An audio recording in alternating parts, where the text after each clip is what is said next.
बांग्लादेश के पास भारत के अगेंस्ट एक खास हथियार है। इन इमेजेस को जरा ध्यान से देखिए। बांग्लादेश का ये सीक्रेट वेपन इन्हीं इमेजेस में छुपा हुआ है और वो है फैशन, कपड़े, टेक्सटाइल्स, जिनकी मदद से बांग्लादेश भारत में आने वाले जॉब्स खा रहा है। ज़ारा, H&M, लीवाइस जैसे मल्टी-मिलियन डॉलर कंपनीज अपने कपड़े बांग्लादेश में बनाना पसंद करते हैं। ये बांग्लादेश के लिए गुड न्यूज है, लेकिन भारत के लिए बैड न्यूज। क्रिकेट में बांग्लादेश हमसे सिर्फ 1 रन की मार्जिन से हारता है, लेकिन जब एक्सपोर्ट्स की बात आती है तो बांग्लादेश हमें 100 या 200% के मार्जिन से हराता है। আসসালামু আলাইকুম দোস্তো, আপনারা কেমন আছেন? আশা করি সবাই ভালো আছেন। আমি জুনেদ, আপনারা দেখতেছেন জুনেদ আলী অফিশিয়াল। আমি আপনাদের জন্য একটি ভিডিও প্লে করতে যাচ্ছি, সবাই দেখবেন। आशा करी सबाई देखবেন, ভালো লাগবে। आज बात करने वाले हैं बांग्लादेश के हवाले से और आज भारतीय मीडिया बांग्लादेश के बारे में क्या बात कर रहा है। Why Bangladesh is beating India, कि बांग्लादेश ने इंडिया को कैसे बीट कर दिया और किन शोबों में बांग्लादेश ने इंडिया को बीट किया है। तो आज इसी हवाले से वीडियो है। वीडियो की तरफ बढ़ने से पहले आप दोस्तों से गुजारिश है, अगर आप चैनल पर नए हैं तो चैनल को सब्सक्राइब करें, साथ बने बेल आइकॉन को भी दबाएं ताकि आपको वीडियो का नोटिफिकेशन सबसे पहले मिलता रहे। चलें वीडियो स्टार्ट करते हैं जी, हैवी गो। बांग्लादेश के पास भारत के अगेंस्ट एक खास हथियार है। इन इमेजेस को जरा ध्यान से देखिए। बांग्लादेश का ये सीक्रेट वेपन इन्हीं इमेजेस में छुपा हुआ है और वो है फैशन, कपड़े, टेक्सटाइल्स, जिनकी मदद से बांग्लादेश भारत में आने वाले जॉब्स खा रहा है। ज़ारा, H&M, लीवाइस जैसे मल्टी-मिलियन डॉलर कंपनीज अपने कपड़े बांग्लादेश में बनाना पसंद करते हैं। ये बांग्लादेश के लिए गुड न्यूज है, लेकिन भारत के लिए बैड न्यूज। क्रिकेट में बांग्लादेश हमसे सिर्फ 1 रन की मार्जिन से हारता है, लेकिन जब एक्सपोर्ट्स की बात आती है तो बांग्लादेश हमें 100 या 200% के मार्जिन से हराता है। कैसे?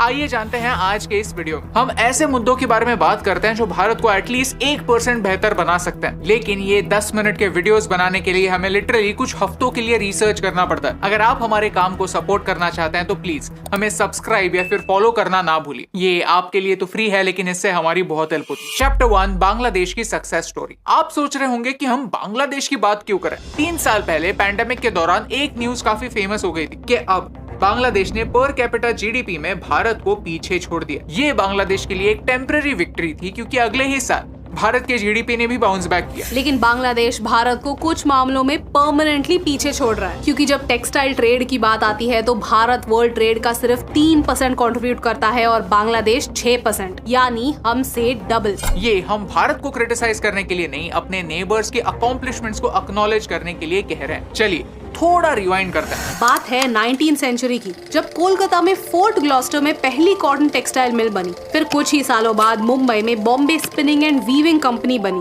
ब्रिटिशों के जमाने में कानपुर, अहमदाबाद, फरीदाबाद, मुंबई जैसे शहरों को मैनचेस्टर ऑफ द ईस्ट कहा जाता था। और उनके आने से पहले भी कई सेंचुरीज के लिए भारत का सबसे बड़ा एक्सपोर्ट हुआ करता था कॉटन। आज का बांग्लादेश यानी उस जमाने का ईस्ट बंगाल अपने सॉफ्ट मसलिन क्लॉथ के लिए फेमस था, लेकिन ब्रिटिशों ने हमारी इंडिजिनस टेक्सटाइल इंडस्ट्री को कुछ ऐसे तोड़ा कि भारत उससे ठीक तरह से उभर ही नहीं पाया। लेकिन बांग्लादेश ने मस्त कमबैक किया। इस कमबैक की शुरुआत हुई 1974 में। इस साल मल्टी फाइबर अग्रीमेंट हुआ। इस अग्रीमेंट ने कुछ कोटास यानी लिमिट सेट की। ये अग्रीमेंट कहता है कि हर डेवलपिंग देश एक डेवलप देश को सिर्फ एक पर्टिकुलर अमाउंट ही एक्सपोर्ट कर सकता है, उसके ऊपर नहीं। ये डेवलप देशों की चाल थी, क्योंकि वो समझ गए थे कि भारत जैसे डेवलपिंग देश उन्हें अच्छे और सस्ते कपड़े एक्सपोर्ट कर रहे हैं और इससे उनके लोकल इंडस्ट्रीज पर असर हो रहा है। लेकिन ये लिमिट्स बांग्लादेश पर लागू नहीं हुए, क्योंकि बांग्लादेश नया देश बना था। वो डेवलपिंग देश इस कैटेगरी में आता ही नहीं था, वो एक गरीब देश था। डेवलपमेंट ना होना बांग्लादेश की डेवलपमेंट का रीजन बना। साउथ कोरिया की डेवू कंपनी ने बांग्लादेश के देश गारमेंट्स के साथ एक जॉइंट वेंचर किया, ताकि वो बांग्लादेश में कपड़े बनाए और उन्हें एक्सपोर्ट करे। 130 लोगों ने वहाँ से ट्रेनिंग ली। ये लोग काफी स्मार्ट थे। उन्होंने वहाँ से ट्रेनिंग तो ली, लेकिन फिर उन्होंने क्विट करके खुद की कंपनी स्टार्ट की। 130 में से 115 लोगों ने यही किया और धीरे धीरे बांग्लादेश के गारमेंट एक्सपोर्ट्स बढ़े। 1981 में ये एक्सपोर्ट्स 3.5 मिलियन US डॉलर्स के थे और 2007 तक ये 10.7 बिलियन हो गए। Billion with a B. That's a growth of 3,05,000% in just 26 years. ये पॉसिबल हुआ इस कोटा सिस्टम की वजह से, जिसने चाइना, भारत और दूसरे डेवलपिंग देशों पर लिमिट्स लगाए, जिनसे बांग्लादेश फ्री था। ये सिस्टम 1995 में खत्म हो गया। लोगों ने सोचा कि अब बांग्लादेश की अनलिमिटेड ग्रोथ पर सीलिंग लग जाएगा और बाकी देशों को भी चांस मिलेगा, लेकिन हुआ कुछ और। Meet America, professional trouble maker. इन्होंने बांग्लादेश को लीस्ट डेवलपिंग नेशन इस कैटेगरी में डाल दिया। सुनकर बुरा लगता है, लेकिन एक्चुअली ये बांग्लादेश के लिए गुड न्यूज थी, क्योंकि फिर उन्हें ट्रेड में प्रेफरेंस मिलने लगा। इसे जनरलाइज सिस्टम ऑफ प्रेफरेंस कहते हैं। आज होता यह है कि उनके एक्सपोर्ट्स पर कोई ड्यूटी यानी टैक्स लगता ही नहीं। तो होता क्या है, उनके कपड़े और सस्ते होते हैं। डेवलप्ड देशों के लिए उनके कपड़े खरीदना और आसान हो जाता है। इसी तरह सब कपड़े बन जाते हैं मेड इन बांग्लादेश। ईयू ने भी इसमें अमेरिका का साथ दिया और एवरीथिंग बट आर्म्स स्कीम निकाली, जिसमें बांग्लादेश के प्रोड्यूस पर कोई ड्यूटी नहीं लगी।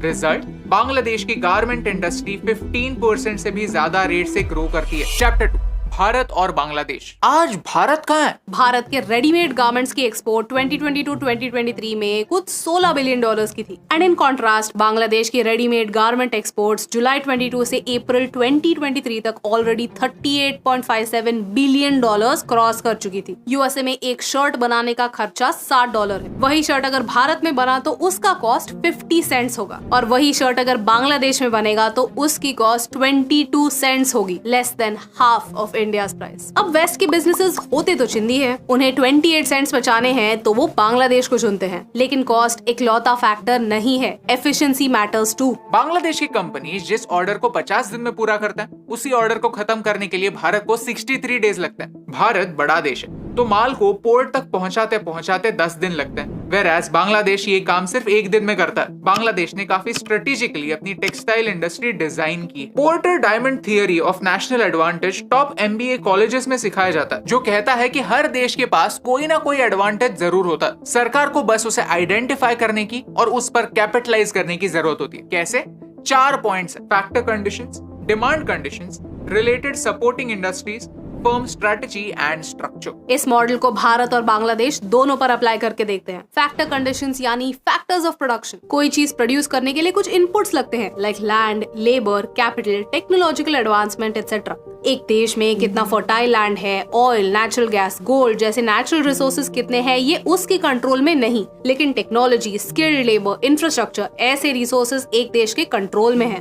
बांग्लादेश के पास एक बड़ा लेबर पूल है और उन्होंने गारमेंट्स के एक्सपोर्ट के लिए अपना इंफ्रास्ट्रक्चर ऑप्टिमम बनाया। उनकी राजधानी ढाका खुद एक पोर्ट है जहां से गारमेंट्स एक्सपोर्ट हो सकते हैं। भारत में रॉ मटेरियल्स एक कॉर्नर में बनता है, फैक्ट्री कहीं और होती है और पोर्ट्स कहीं और पर। बीच में कनेक्टिविटी बहुत कम है, तो भारत लॉजिस्टिक्स में पीछे पड़ जाता है। बांग्लादेश का छोटा साइज उसके लिए एडवांटेज बन जाता है। At the same time Bharat में इलेक्ट्रिसिटी बांग्लादेश से 40% ज्यादा महंगी है। कुछ लोगों को फ्री में इलेक्ट्रिसिटी देने से अच्छा है कि ओवरऑल इलेक्ट्रिसिटी इंफ्रास्ट्रक्चर इंप्रूव करने पर फोकस करो। लेकिन इंफ्रास्ट्रक्चर डेवलपमेंट्स इनविजिबल होते हैं। इन कंपैरिजन हर महीने 100 यूनिट तक फ्री इलेक्ट्रिसिटी आपके बिल में दिखता है, इसलिए भारत में फ्रीबीज पर ज्यादा फोकस है। भारत में लॉजिस्टिक्स एक्सपेंसिव है, इलेक्ट्रिसिटी एक्सपेंसिव है, वैसे ही लेबर भी एक्सपेंसिव है। बांग्लादेश में एवरेज सैलरी सिर्फ 5,000 रुपए पर मंथ है, वेराज भारत में वो डबल है। And most importantly Bangladeshi textile industry majorly महिलाएं चलाती हैं। बांग्लादेश बहुत सारी महिलाओं को एम्प्लॉयमेंट देता है। भारत का इकोनॉमिक सर्वे ये मानता है कि इस इंक्लूजन की वजह से सोसाइटी में बहुत बदलाव आए हैं। पोर्टर डायमंड मॉडल का दूसरा पॉइंट है डिमांड कंडीशंस। बांग्लादेश में जो कपड़े बनते हैं उनकी लोकल डिमांड काफी कम है और इंटरनेशनल डिमांड काफी हाई। भारत में उल्टा है। भारत में टेक्सटाइल एक्सपोर्ट्स कम हो रहा है, लेकिन टेक्सटाइल इंडस्ट्री पिछले 15 सालों में 3 गुना बढ़ी है, फ्रॉम जस्ट $28 बिलियन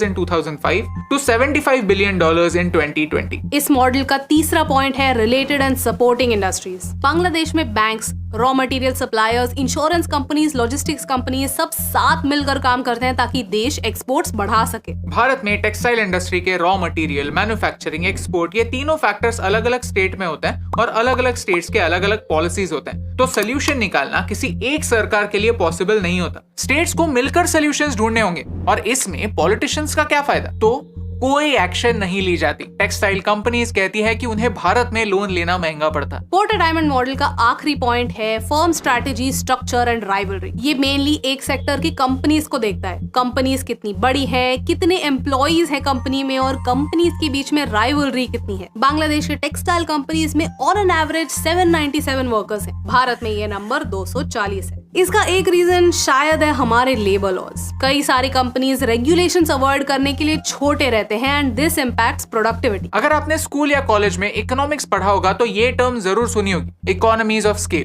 मतलब ये कि एक कंपनी को प्रोडक्शन एफिशिएंसी बढ़ाने से कॉस्ट एडवांटेजेस मिलते हैं, प्रोडक्शन बढ़ाने से कॉस्ट कम होता है। फॉर एग्जांपल, अगर आपको टी शर्ट्स बनाने हैं तो फिर आप रॉ मटेरियल्स खरीदेंगे, फैक्ट्री लगाएंगे, लोगों को हायर करेंगे, और इतना सब करने के बाद अगर आपने सिर्फ एक टी शर्ट बनाया तो उस एक टी शर्ट की कॉस्ट क्या होगी? कुछ लाख रुपए। क्योंकि अगर आप एक टी शर्ट बनाए या 1 लाख, कुछ कॉस्ट होती हैं fixed cost. 1 lakh T shirts बनाने पर ये कॉस्ट 1 लाख यूनिट्स में डिवाइड हो जाती है। That's economies of scale. Bangladesh में एक वर्कर अपनी शिफ्ट में 19 पीस गारमेंट्स बनाता है और भारत में सिर्फ 7 से 10 गारमेंट्स बनता है। इस हाई आउटपुट की वजह से बांग्लादेश के कपड़ों की कॉस्ट भारत की कॉस्ट से कम। 2016-17 के इकोनॉमिक सर्वे ने इस प्रॉब्लम को अच्छी तरीके से कैप्चर किया। Chapter 3 conclusion, least developed country. सुनने में ये एक स्लर या फिर एक गाली लगती है, लेकिन बांग्लादेश ने इसी को अपनी स्ट्रेंथ बनाया। इससे मिलने वाला हर ट्रेड एडवांटेज बांग्लादेश ने उठाया और दुनिया भर की फास्ट फैशन इंडस्ट्री को उनके पास अट्रैक्ट किया। द पॉइंट बीइंग, बांग्लादेश हमें सिखाता है कि एक डिसएडवांटेज भी एक एडवांटेज बन सकता है अगर विजन हो तो। 2025 तक बांग्लादेश इस लीस्ट डेवलप्ड कैटेगरी में रहने वाला है। उसके बाद शायद ये स्टेटस चेंज हो, उनका ये स्टेटस रिवोक हो और वो अपग्रेड हो जाए, लेकिन इससे बांग्लादेश के कपड़ों की कॉस्ट फटाक से बढ़ेंगे। ऐसे सिचुएशन में हमें रेडी रहना ही होगा। हो सके कुछ कंपनीज ऑल्टरनेटिव्स ढूंढे। भारत के लिए एक बड़ी अपॉर्चुनिटी ये है कि बांग्लादेश कपड़े जरूर बनाता है,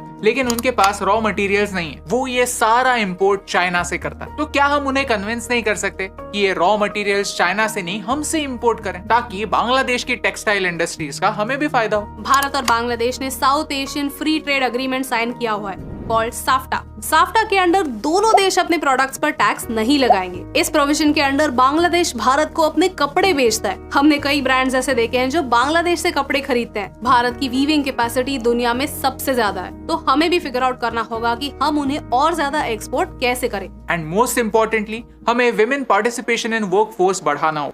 तो जी व्यूवर, ये थी वीडियो और आपने देखा कि किस तरह बांग्लादेश ने अपने सफ़र का आगाज़ किया और किस तरह भारत को जीडीपी पर कैपिटा में और इंडस्ट्री के अंदर, जिसमें गारमेंट्स की इंडस्ट्री है, तो किस तरह बांग्लादेश ने बीट किया इंडिया को, पाकिस्तान को, और अब चाइना के बाद दूसरा सबसे बड़ा एक्सपोर्टर है दुनिया के अंदर। तो बांग्लादेश ने तो अपना मकाम बना लिया, लेकिन आज के टाइम पे देखें तो भारत और पाकिस्तान बांग्लादेश से बहुत ही हद तक पीछे रह चुके हैं।